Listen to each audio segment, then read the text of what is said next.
Morning, everyone. I'd like to welcome you to the July 26, 2022 meeting of Henderson County Fiscal Court. We are glad you were with us. For all those folks watching online, we welcome you too. And we will begin as we always do with an invocation, and Father Larry McBride from Holy Name Church is with us. Please stand. Our good and gracious God, we gather this day in your presence, thankful for your many gifts and blessings. We thank you for the rain today, that it may help our farmers and their crops. We ask you to bless all those who are unable to find shelter in the rain. Help us to be attentive to their needs and reach out to them. Bless our county that we may continue to do your will in all that we do, and that we meet the needs of those who are most in need, that we are attentive to the least in our community and help to build up their lives. Send your Holy Spirit to guide us with your wisdom, that we may make wise decisions. And we ask all of this through Christ our Lord. Amen.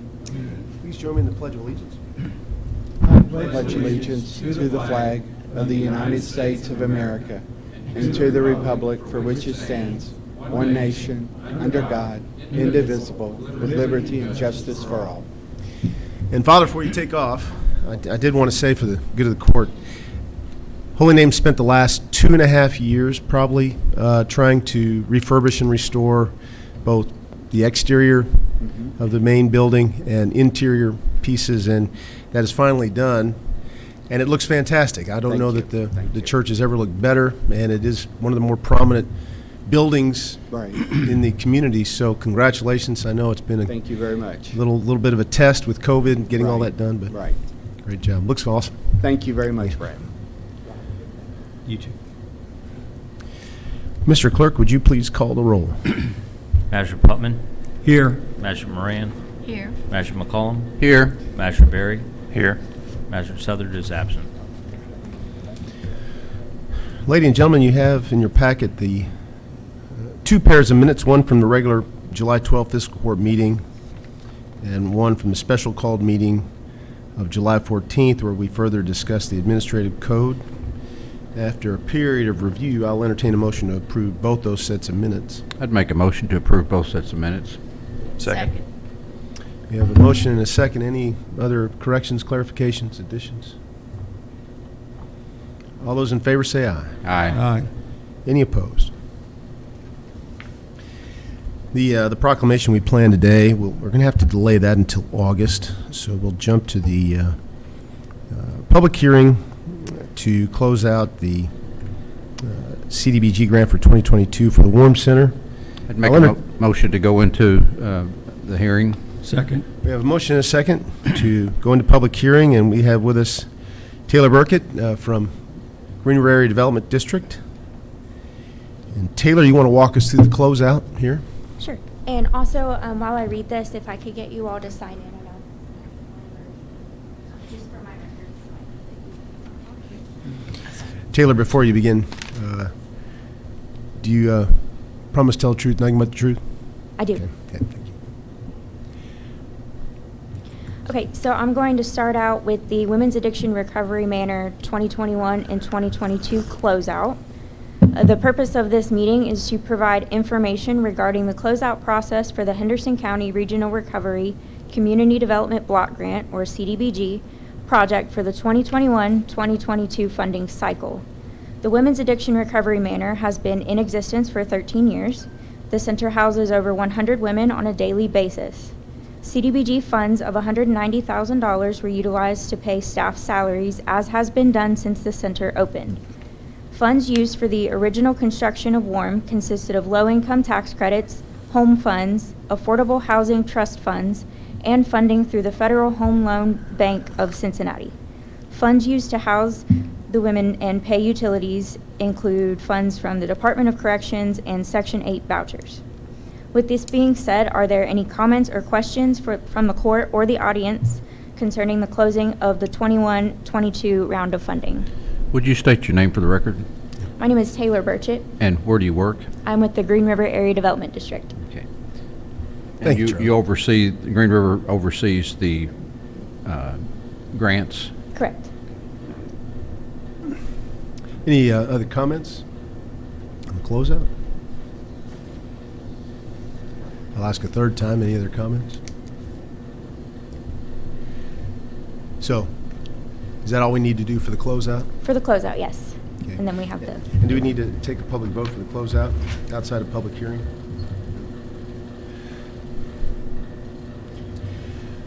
So with that, I'll make a motion to go out of public hearing on the closeout.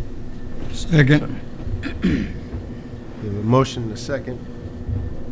I'll make a motion. I thought you made the motion. And all those in favor say aye. Aye. Aye. Any opposed?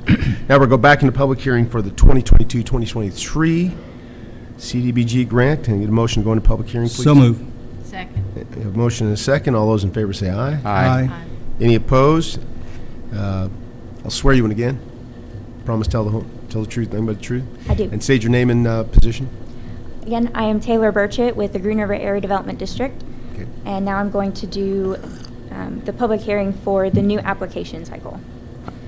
The purpose of this public hearing is to provide information to the public concerning the proposed Henderson County Regional Recovery Community Development Block Grant project for the 2022-2023 funding cycle. This public hearing also serves to inform low and moderate income communities that technical assistance is available through the Green River Area Development District in developing grant proposals for the CDBG program. There are essentially four main types of CDBG projects: public facilities, economic development, housing, and community facilities. The Women's Addiction Recovery Manor project is funded through the Recovery Kentucky program. Originally, this program constructed a recovery facility to provide assistance for approximately 100 females recovering from alcohol and substance abuse. WARM is one of 10 recovery centers constructed in Kentucky. Since the facility opened, over 4,000 clients have been served. It has been recommended by the Department for Local Government to make application for $200,000 for 2022 and 2023. These funds, as in years past, will be used for staff salaries and operating costs. Block grant funds are obtained through the Housing and Urban Development Administration, and therefore the Uniform Displacement Act applies to this project. However, no residents will be displaced due to the activities of this project. For a copy of the Uniform Displacement Act, an individual can contact the Green River Area Development District, Henderson County Fiscal Court, or the Kentucky Department for Local Government. And that is all I have. Any other questions? Again, this is their annual CDBG funding request. Any other questions from the audience? Okay, I'll make a motion to go out of... No, you gotta read this. No. Any other public comment? Any other public comment? And now I'll take a motion to go out of public hearing. So moved. Second. Motion and a second. All those in favor say aye. Aye. Any opposed? And we have before us the current application for CDBG funding. Anything you want to add to that? No. About the same as it is every year. So I need a motion to approve the application. We have a resolution to that effect here, so we'll read the resolution. So moved. Whereas the Henderson County Fiscal Court wishes to apply for funding from the Community Development Block Grant Recovery Kentucky program for the purpose of funding the Women's Addiction Recovery Manor, and whereas the Henderson County Fiscal Court endorses said proposed project, whereas the county understands the Community Development Block Grant program is federally funded, and whereas Henderson County Fiscal Court is eligible to apply for assistance through the Community Development Block Grant Recovery Kentucky program. Now therefore be resolved by the Henderson County Fiscal Court that the Judge Executive and the successors in title are hereby authorized to execute and submit an application through the Department for Local Government with such assurances and required supporting data as is necessary to apply for funding assistance through the Community Development Block Grant Recovery Kentucky program for the proposed services. Make a motion to approve. We have a motion and a second. Any other questions? All those in favor say aye. Aye. Any opposed? Thank you, Taylor. Appreciate Thank you.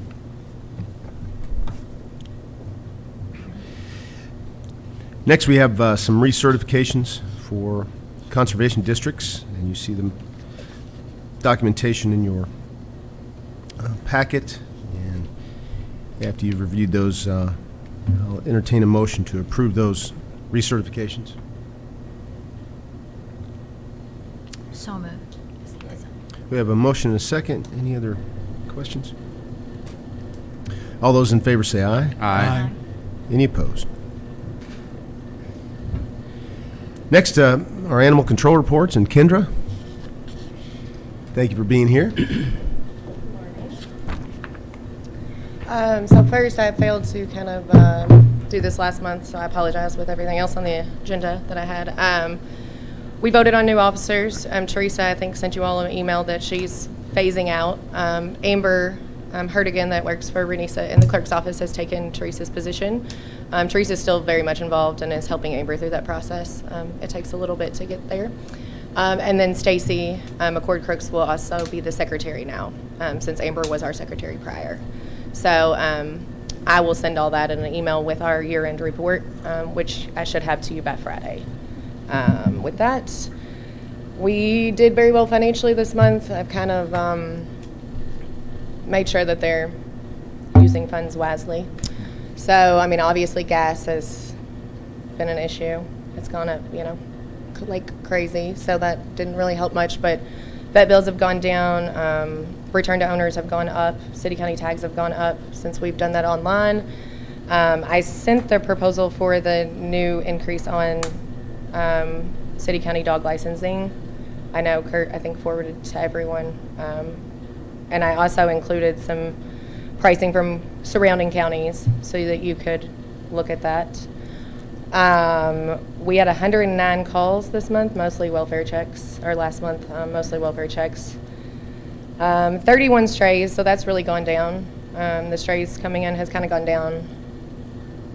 16 returned to owners, which is good, and only 9 owner surrenders, so that's helpful. We have been writing some grants for some community spay neuter, low cost, low income spay neuter for families to kind of keep animals in the home and keep the unnecessary breeding down. So hopefully we get those grants, and that'll help the community out quite a bit, and also hopefully decrease the amount of animals coming in. So does anybody have any questions for me? No, I'd like to thank you for your work. I'd like to make a motion that we get I guess that we need an ordinance or a resolution for I guess it's an ordinance for the increase to ordinance. 5 and 10. And if we can do that, maybe have that for the first reading next court meeting. Yeah, I put it in there just for the increase on September 1st. If we need to push that, we can, but Okay. the sooner, I think, the better. I agree. Mayor Cullum, should we put this on the city-county co-op Yeah, agenda? It has. Okay. I think To come back with a recommendation? even before we do that, I think the city county, it'd be good to bring it to the city county cooperative group. I Make sure agree. everybody's on the same page. Sorry Yes. about that. Yeah. No, you're fine. It's- I That way also- we're both speaking the same language. Yeah. Yeah. Well, and I had contacted the city last week to make sure that I needed to. I tried to get on the agenda for today. Nobody called me back yet, so I'm going to walk over there after this and try to talk to them. But the city ordinances just do not include animals to be licensed and with rabies. So I wanted to make sure that we don't need to adjust the city ordinances as well, or if the county kind of covered all of that. So that may be a question for Dawn and Yeah. Steve. I don't know. Are you familiar with the city county work group? Yeah, the co-op. Yeah. Yeah. So we'll get that on the agenda. Next time we set a meeting, Yeah, surely just let have me you know when there it and, is. and just make sure everybody's on the same page. Yep. The other thing I'd ask is, at the last 2 meetings ago, perhaps, you talked about the challenge of getting veterinarians to help, and get dogs licensed. And have you reached back out to some veterinarians? I have. Is there a plan in the works there, maybe? I have spoken to them. Most of them. So the only one in Henderson County that's ever done tags was Dr. Nichols. And it's been 15 years plus. His comment to me was, I'll do anything in the world to help you, but it's such a workload on them, and they're also concerned about giving out owner information.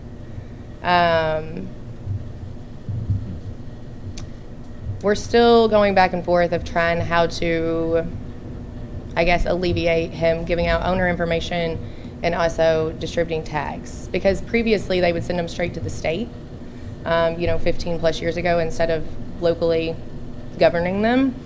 And So we're kind of doing a workaround with that. Like I've been going back and forth with the Kentucky Board of Vets to see how we can do that in a manner that he doesn't feel uncomfortable, or the vets don't feel uncomfortable giving out owner information. So yes, I have been speaking to them. They have allowed me to put like our online stuff up at the counter, and then also that they're going to, tell people when they get their rabies that they're required to have the tags. They've offered to do that, just not so much sell them. Is Tim Cottingham one of the folks you talked to? I have not spoken to him yet. Please do. Please Okay. reach out to him. I will. He just called me with saying, I think we can do this. Oh, So- okay, good. So please Yeah, check. we use his office a lot, but I know they're very, very busy. So I will try to get another meeting with him. I called to set a meeting 2 months ago and have not heard back from him, so I may just have to stop up there. Please. Okay. I Y'all will do looked that. into like doing maybe some online or mail-in I- for the tags? So I think you were gone last month. We do have it online now. So you can go to our website, click it, there's a form, you can upload your rabies certificate. We will issue the tag, put it in our system, and mail it out to you. So you never have to walk into the shelter, which is nice. So really. yeah, so you can upload, just take a picture of your rabies certificate, upload it, we'll put it in our system, mail out the tags to you. Yeah, and I missed last meeting. so- Yeah, I think you were out of town, Yeah. so Okay. yeah. We've gotten Thank that you. one done. Thank you. You're welcome. Any other questions of Kendra? No, thank you. Nope, you're welcome. Thank you. Thank you. You may have to give us some help down there. You can give us some help down at Cottingham's office. There's a pool down there.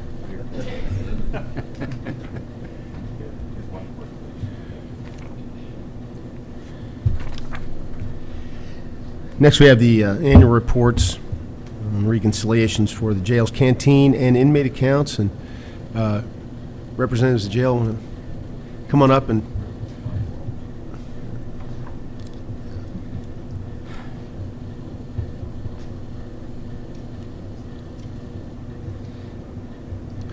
thank you, Lori. Good morning. Morning. Do you guys have any questions or? Any other comments other than what was submitted? Any other questions of Lori?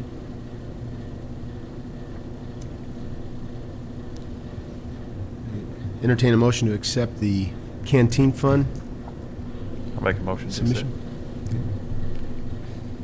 Second. We have a motion and a second. Any other questions? All those in favor say aye. Aye. Any opposed?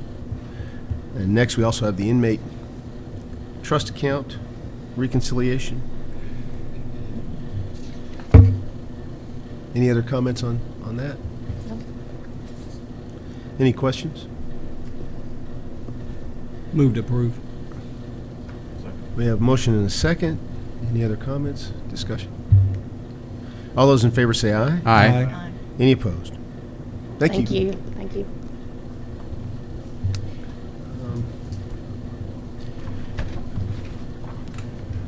Next, we have the contract. Thank you. As we discussed in the special called meeting, while we work through some of the tweaks we made in the administrative code, we want to make sure that we maintain the sheriff's current contracts with employees who are still within their 3-year window after graduating the academy. And they include Ricky Hammers, who was just sworn in this morning as a new deputy, and we welcome him. But the folks, the deputies under contract at the moment are Ricky Hammers, Nicholas Hannebauer, Tony Hudspeth, Joshua Hendrickson, Bob Schultz, Jason Hargett, and Matthew Frederick. And I think we need a voice vote to maintain those contracts, keep them in force. And just for clarity, there is a statute that specifically allows the sheriff to enter into these contracts. I think he has the authority to do this on his own, but due to any changes in the administrative code, lest there be any doubt in anybody's mind, this is just to kind of Reiterate. ensure that it's done. It's the belt and suspenders approach. Yeah.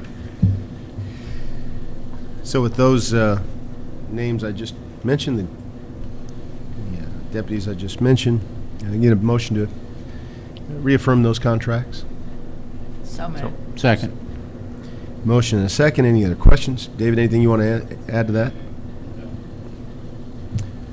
All those in favor say aye. Aye. Any opposed? And do we have openings on the sheriff's vehicle bid?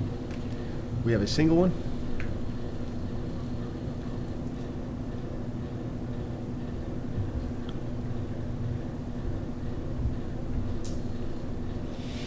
Remind us the type of vehicle you were looking for. Is a Dodge Durango, and we put out a advertisement for three vehicles.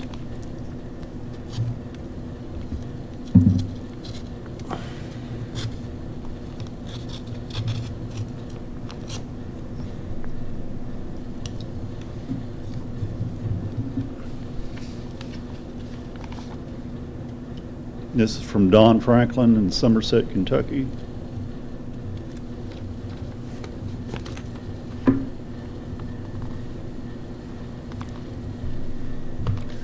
I assume they're on, are they a state contract, David? Do you know? No. Yeah.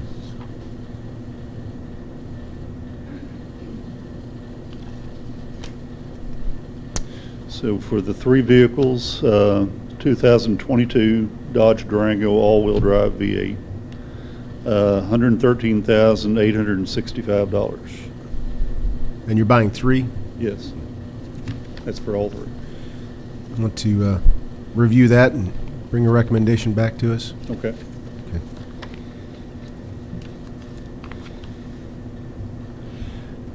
And that could be before the end of the meeting if you really All right. You think that's the best it's going to get? It's the only one we got. Okay.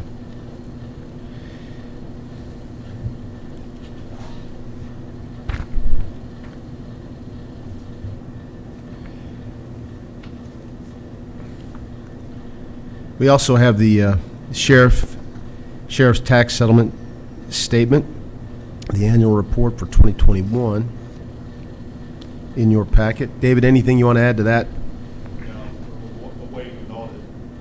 Okay. We need a motion to accept that into record. I move we accept it into record. Second. We have a motion and a second. Any other questions of David? All those in favor say aye. Aye. Any opposed? And County Clerk Renee Abner.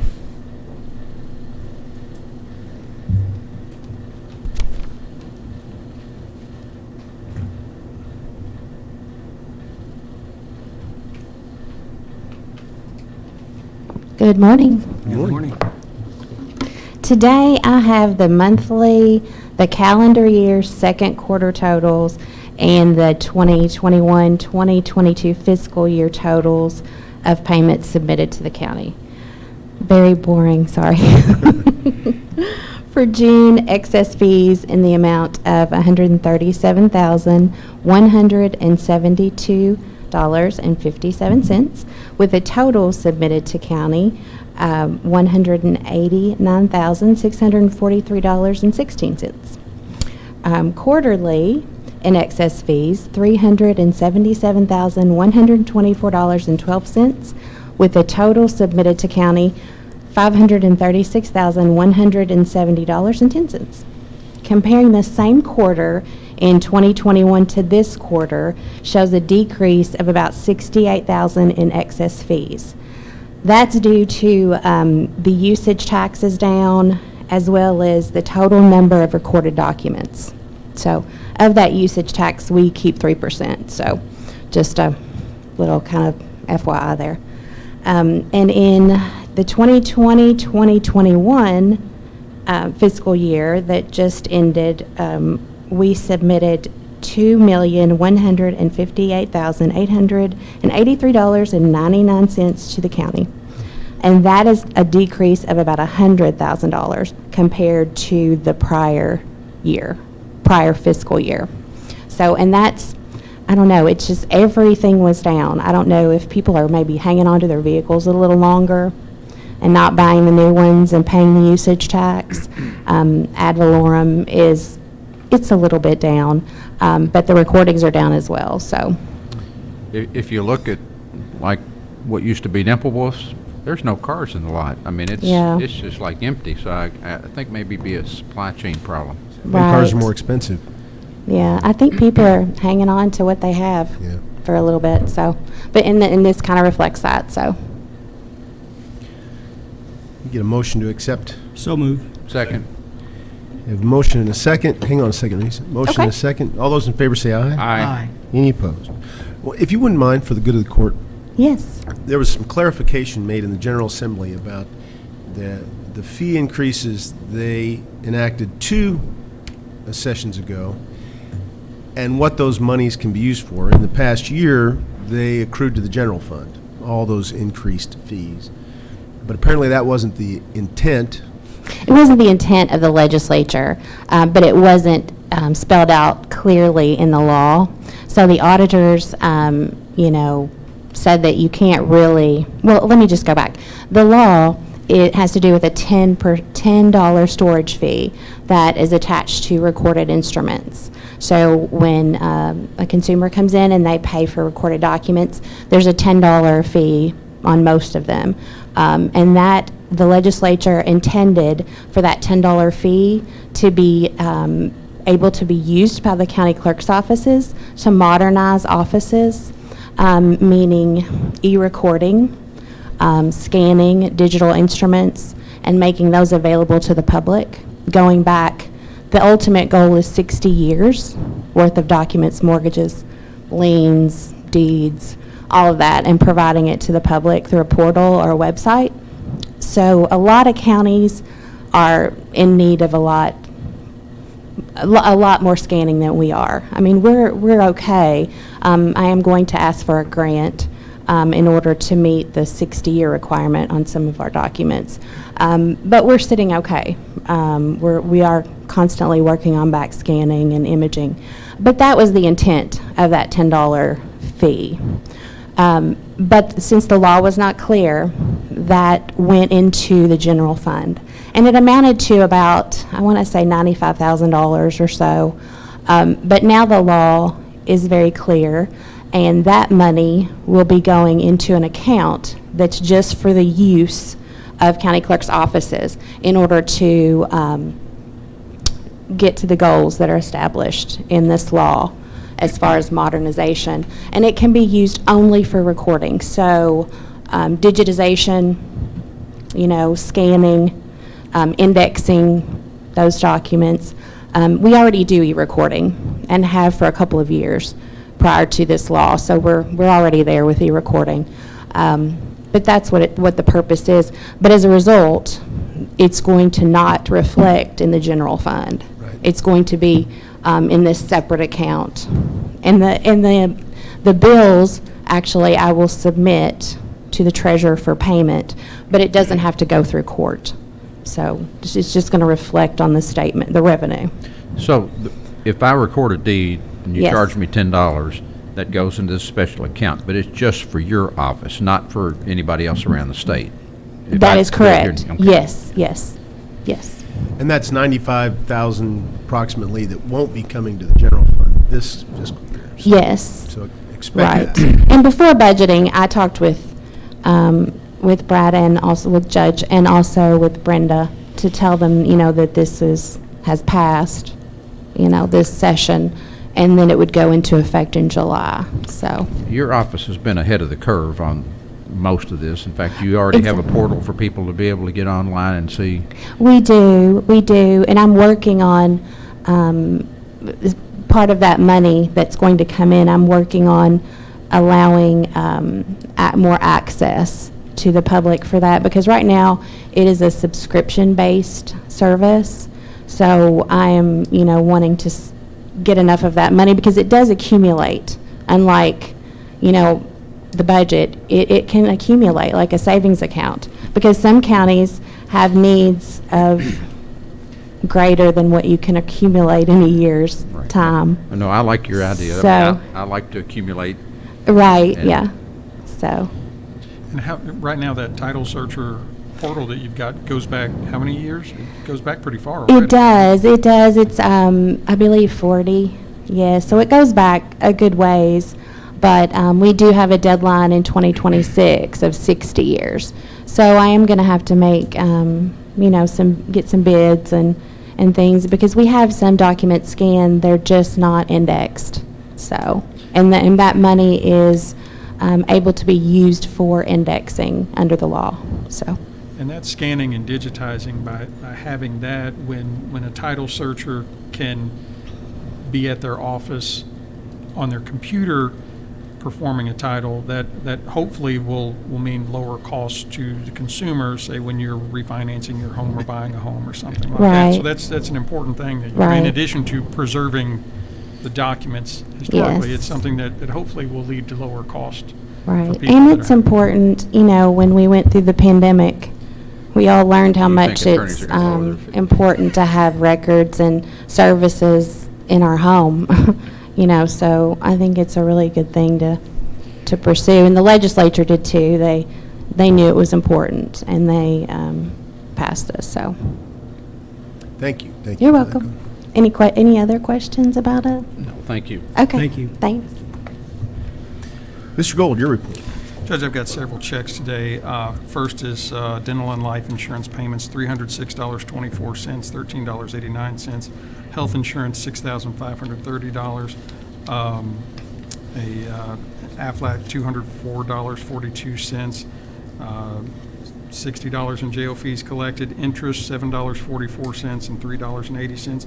Total today, $7,125.79, and that is also the total for the year. Make a motion to accept this report. Second. I have a motion and a second. Any other questions of Steve?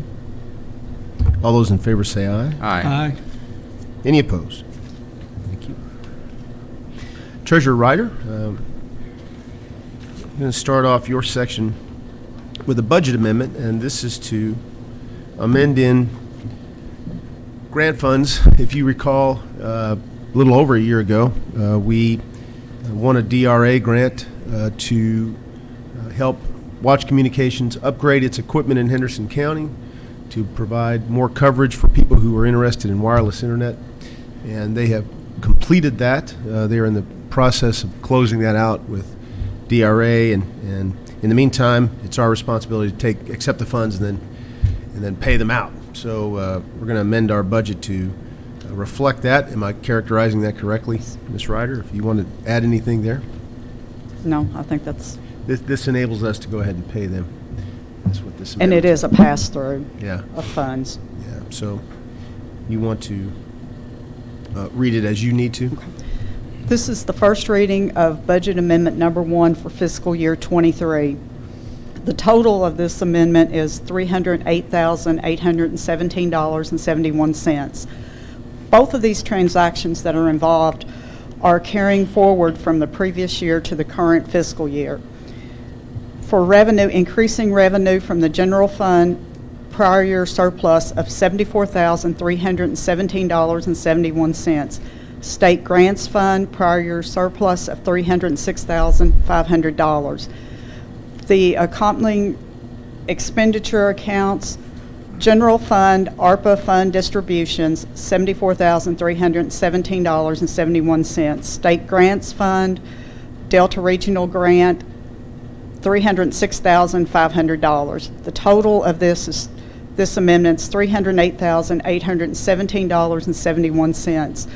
Let me say the general fund, the ARPA fund distribution, that is to carry what was left over in that appropriation account from the prior fiscal year to establish it in the new fiscal year. And that's separate from this DRA Yes.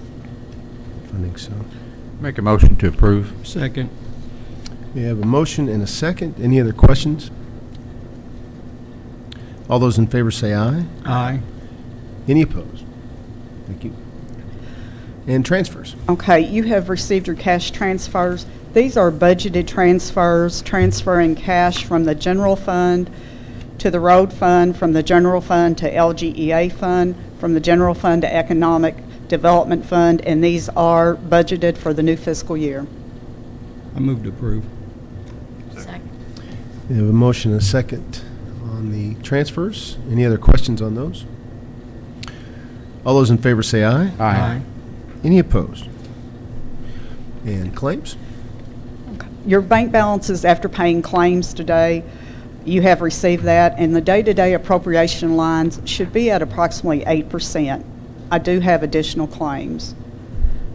General fund to Magistrate Berry, $4,679.08. This is for calendar year 2022 training incentive, and is to come from the Magistrate's Training Incentive Appropriation line, and is to be paid with the August 4th, 2022 payroll. To the Tourism Commission, $689.58. This is a hotel tax flow-through and is to come from the hotel tax appropriation line. From the Jail Fund to Republic Services, $636.54. This is for trash service pickup and is to come from the Contracted Services appropriation line. I would make a motion to approve the claims. I would also like to point out that we did not take in enough revenue this month to pay all of our expenses, which is typical of July and August and whatnot. But that's why you have to have some money, operating cash basically is what it is. Some people call it excess money, but it is not excess money. You have to have it. Yes. So we have a motion and a second on claims. Second. All those in favor say aye. Aye. Any opposed? Thank you. Thank you.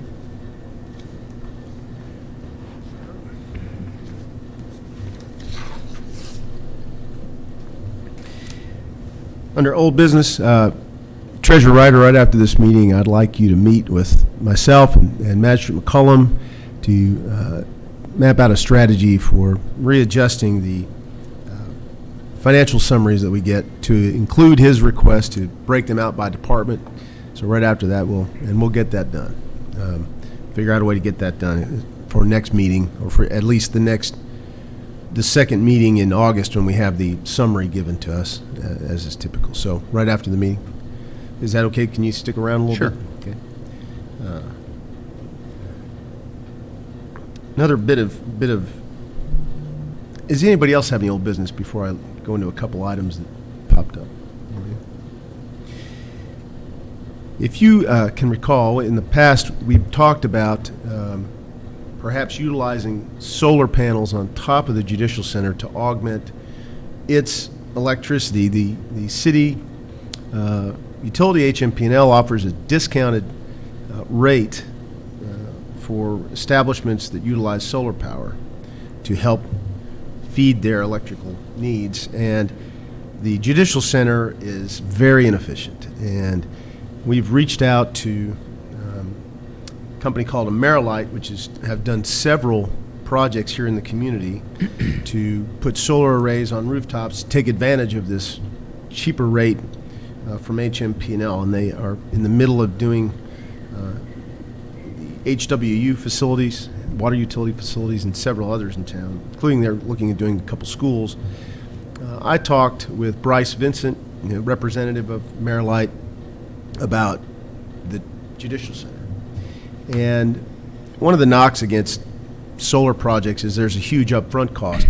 Eventually you recoup your money through the savings you get.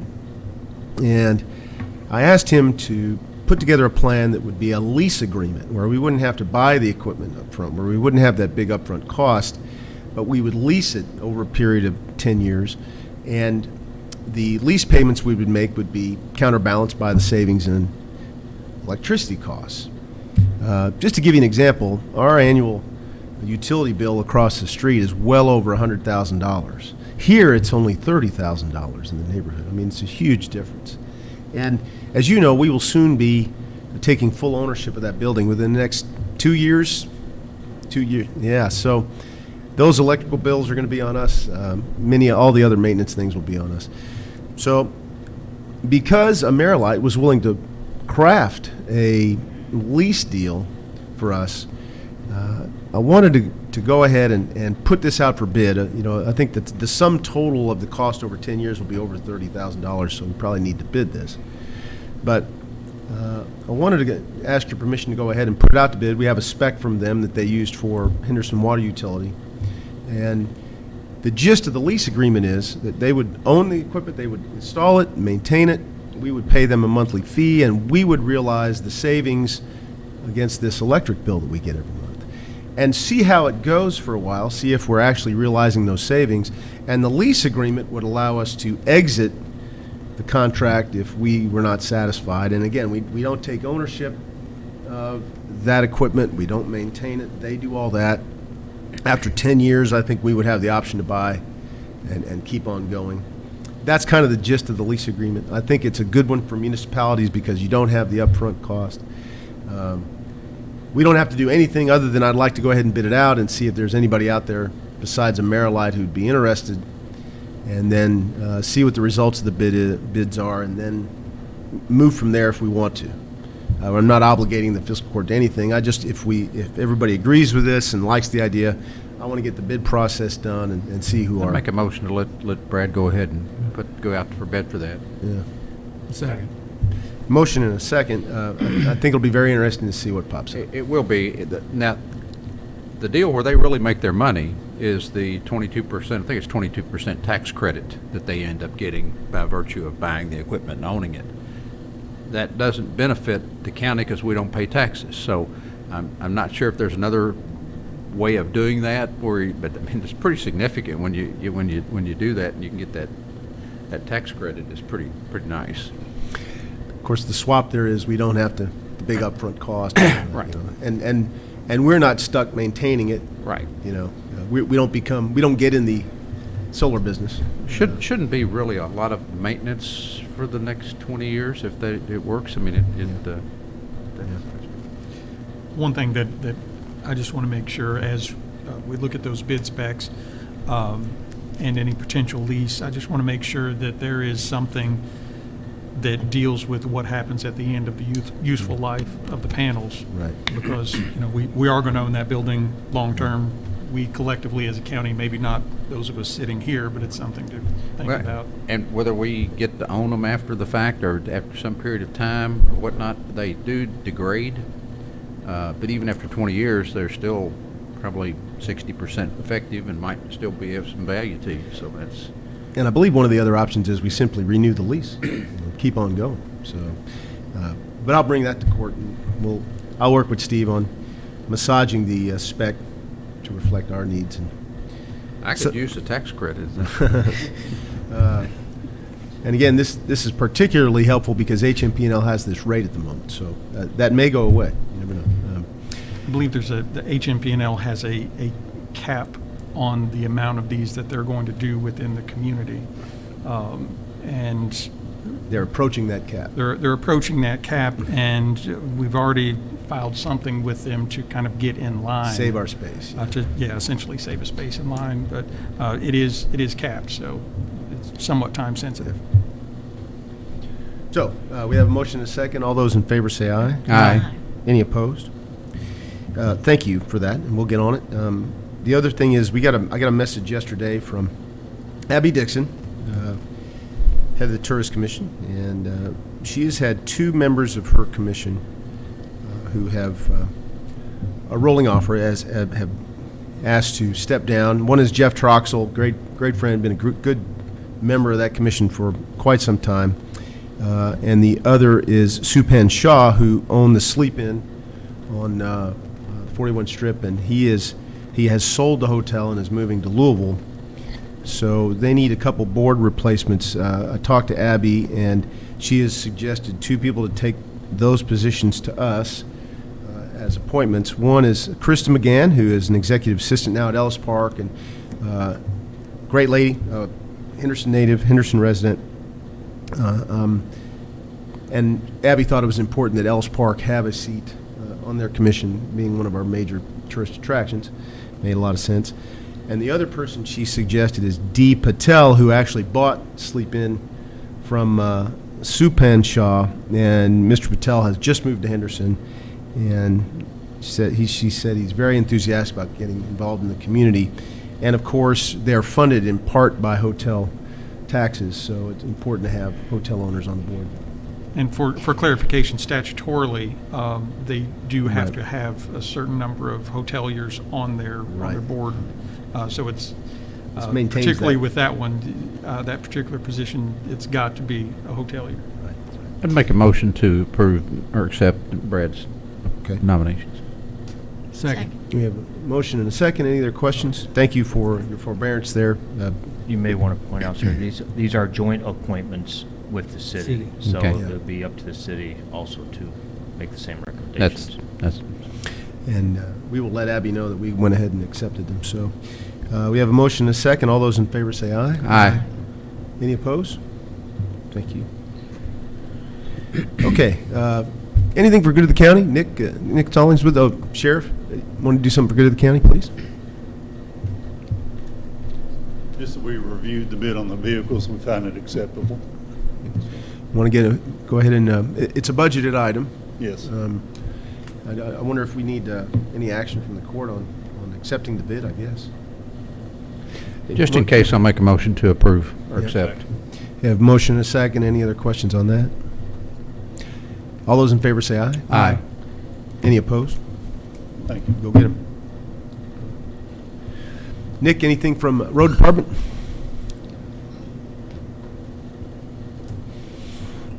The bridge that was built on BF Overfield, I just did a final inspection on it yesterday. They've got a few little odds and ends to kind of correct, some delineations, but the majority of it's been completed. So that I would say within the next couple of days, depending on how the weather, they get some stickers on the delineators on the guardrail end post. It'll be open for traffic. So that's another bridge that's done, and then we'll submit our money back in to get our reimbursement from the state for the 80/20 bridge program, and then we'll move off to the next bridge. So. One quick question, Nick. Just to make sure, we did vote to keep our flex funds again this year. Yes. And are we doing everything we need to do to make sure we can use our flex funds this year? Yes, and I just got the documents from Frankfurt. There was a sheet that I already sent into them. It got approved by the Rural Secondary Commission that we could use the roads that we were on. They're approved, so we're ready to go now for the next phase, which is get them into our rotation for paving. So they approved all 3 of our roads. They gave us our agreement, the $276,000, for use. So. Good deal.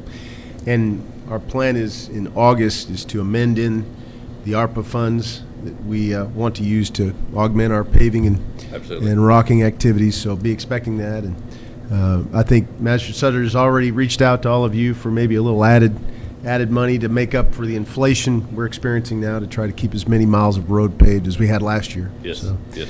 So just heads up on that. We'll be doing that. Thank you, Nick. Appreciate it. Nick, can you get some kind of document to show what it's costing per mile and what we need and what you anticipate we need in the future? I know there's been some people politically trying to say we need to cut taxes and do this and that. Yeah, I sent some of my stuff to Tim, to Matter Southern 2 weeks ago. Okay. But I can get all that backed out together. And what I do is I use an average with roads, and they vary slightly. But yeah, I can get you the. Okay. I mean, the expenses have gone up, and if Absolutely, we were in a short period of window of time, 6-7 years ago.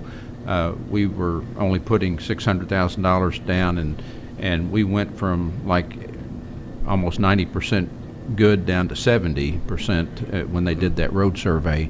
Yes. And I think it's important for our community. If we're going to get economic development in Henderson, people that come in to put businesses here are going to look at our roads and our infrastructure for one thing. Absolutely. Yeah. And for people that are critical of our handling of our finances, I'd like to be able to show them this is what it's costing and here's our future costs, and those costs are going up, and we've got to keep maintaining this to make it work.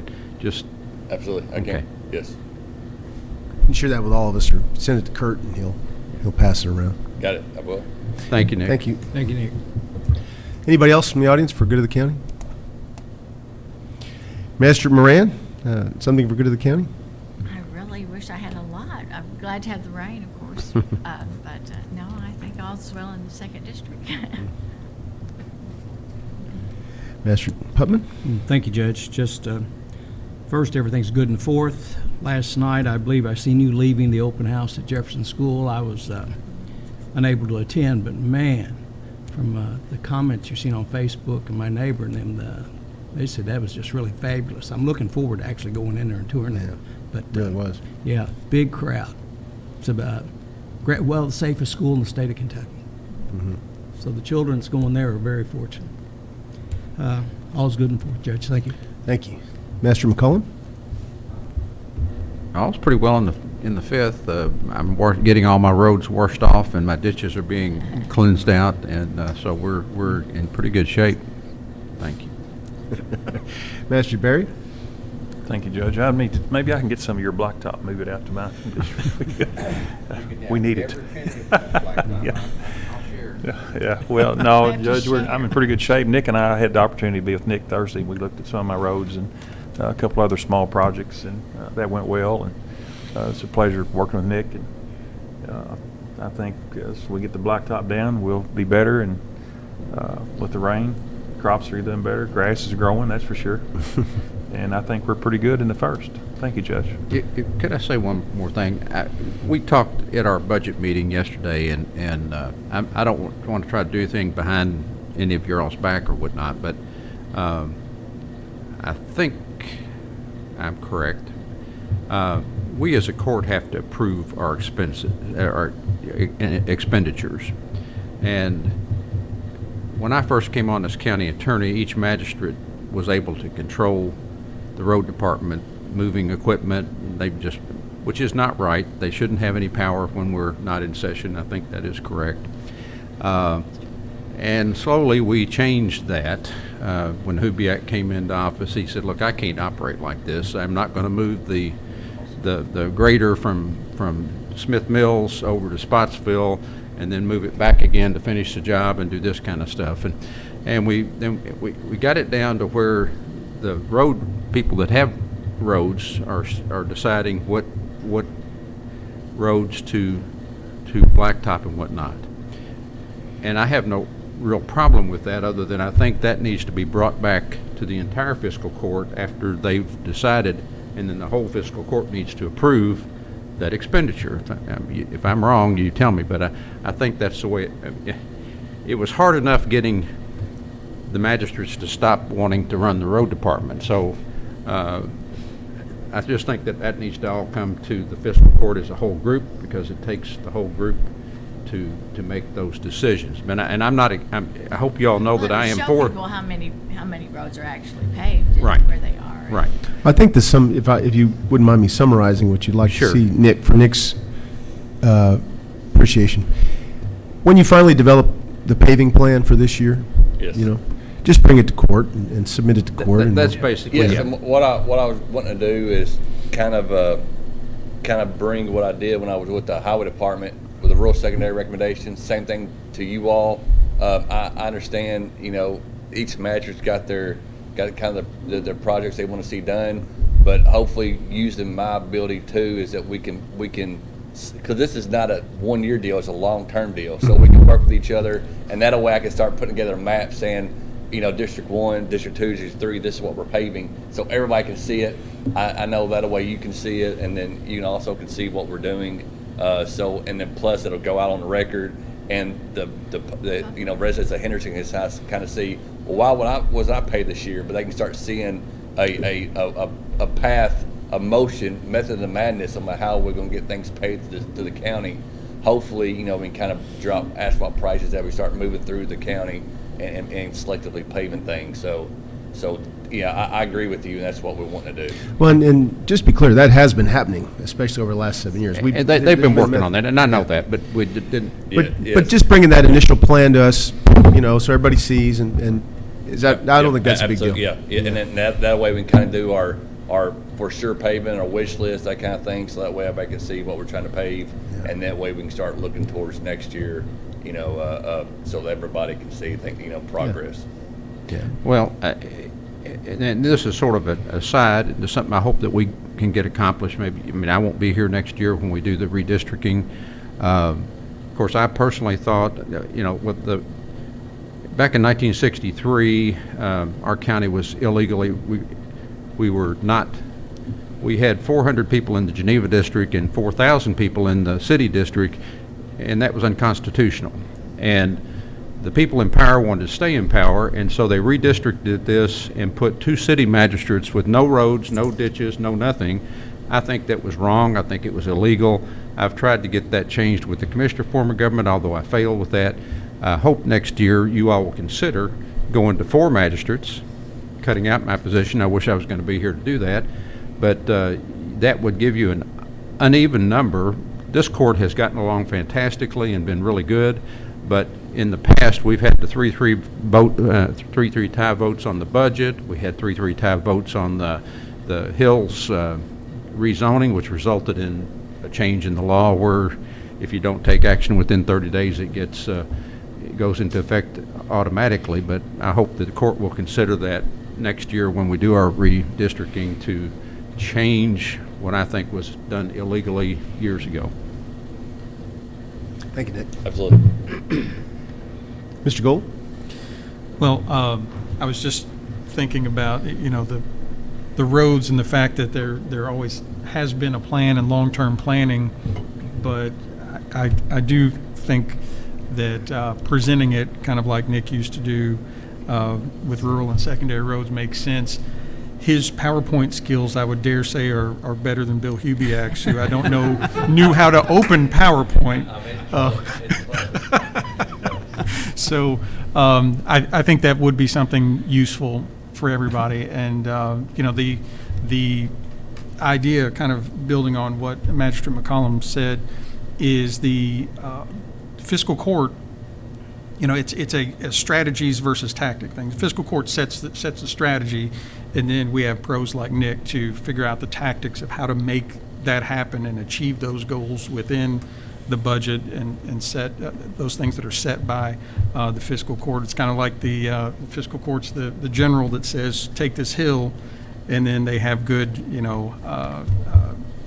sergeants that figure out how to actually take the hill, So that's an important thing, and I think that's how the fiscal court has been operating for quite a while. But sometimes, especially now that we broadcast all of our meetings by Facebook, it may not be as obvious to the public that's how that works. But that is how that's been working for a while, and I do think the idea of presenting to fiscal court is something that is valuable, because anytime that we can bring the public in on what we're actually doing and what those strategies are and those long-term goals are is helpful.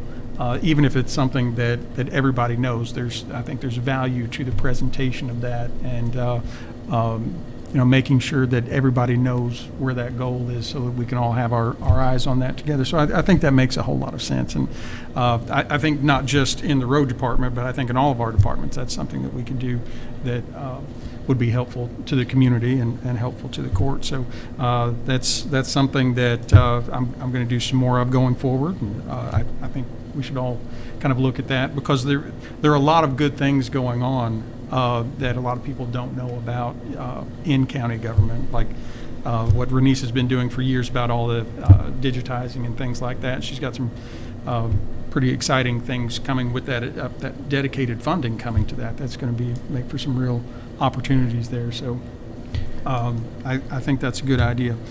Other than that, things are good in the county attorney's office. We've got a period of transition with a couple of retirements, and we're going through that. But I think we're going to gives us an opportunity. We're doing some restructuring, so I think we're going to come out leaner and meaner, and going to be able to take those hills even easier and even more efficiently. I'd just like to say one thing. This court, I think, has worked so well together, all the magistrates, so I hope nobody takes offense at what I've said, because I think we've done a fantastic job. I think the road magistrates have too, and we've worked with them and done it. So I don't want you to take offense in that regard, because it's not that. But in the past, there have been groups of people that get 2 or 3 aside, and they cut these little side deals, and they sort of slide them through, and nobody challenged them, and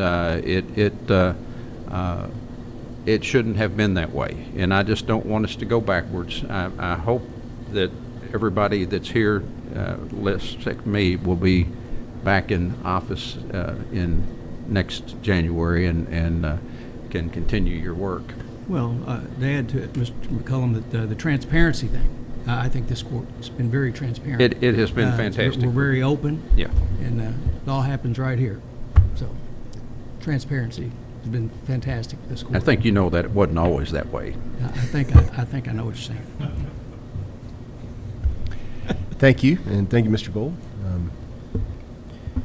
Quick update on the coroner's office. The refurbishment of the front portion of our county maintenance building is substantially done and converted into the coroner's new offices.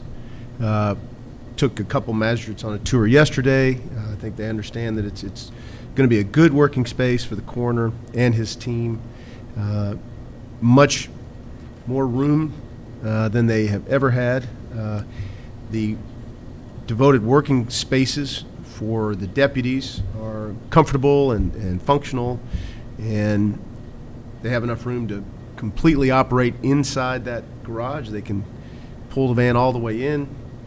So I think the move will be completed this week, and we won't see any disruption, hopefully, in the coroner's office in their transitioning to this new facility. So it's going well, and I think the coroner is pleased at this point. Brad, I think we should congratulate your staff and the road department staff for their work to getting that accomplished in a short period of time. I don't think people realize how hard it is to get people to do work right now, as far as contractors and whatnot. And y'all done Brad took us over there after the meeting yesterday, our finance meeting, and it really is nice. It's going to be a good deal. Huge compliments to our maintenance director, James Bosler, and Brent Jacobs, our IT chief, for doing what was necessary both to get it functioning and also make it a nice space, a comfortable space. And so thank you to them. And James Bosler worked his tail off doing more contracting type work than you can imagine, because it was a huge advantage because of what you just said, getting on contractor schedules as hard as it's ever been. So did they get the lift, or I know they got some better prices. And just so you know, we gift. got a lift donated by Deaconess. Now, we may have to buy a battery and a charger for but that's $800, but that's okay. So yeah, that got taken care of, and I think almost all of this was handled within our current budget. So we did it probably as efficiently and for the least expense we could. So and still make a nice space. So they're fully moved. Good. So they met their deadline, and we're good to go. If you want to tour that facility real quick, anytime, just go over, and it's the building right behind the Women's Honor Court, and there's a front door on this side of the building. You can just knock and check it out. But thank you very much for all your help, Brent and James Bosler. The State of the County address is this Thursday, One Life at One Life Church at 11:30. We still have some seats for county team members who want to attend, so get your reservations into Kurt Wiesen if you have not already.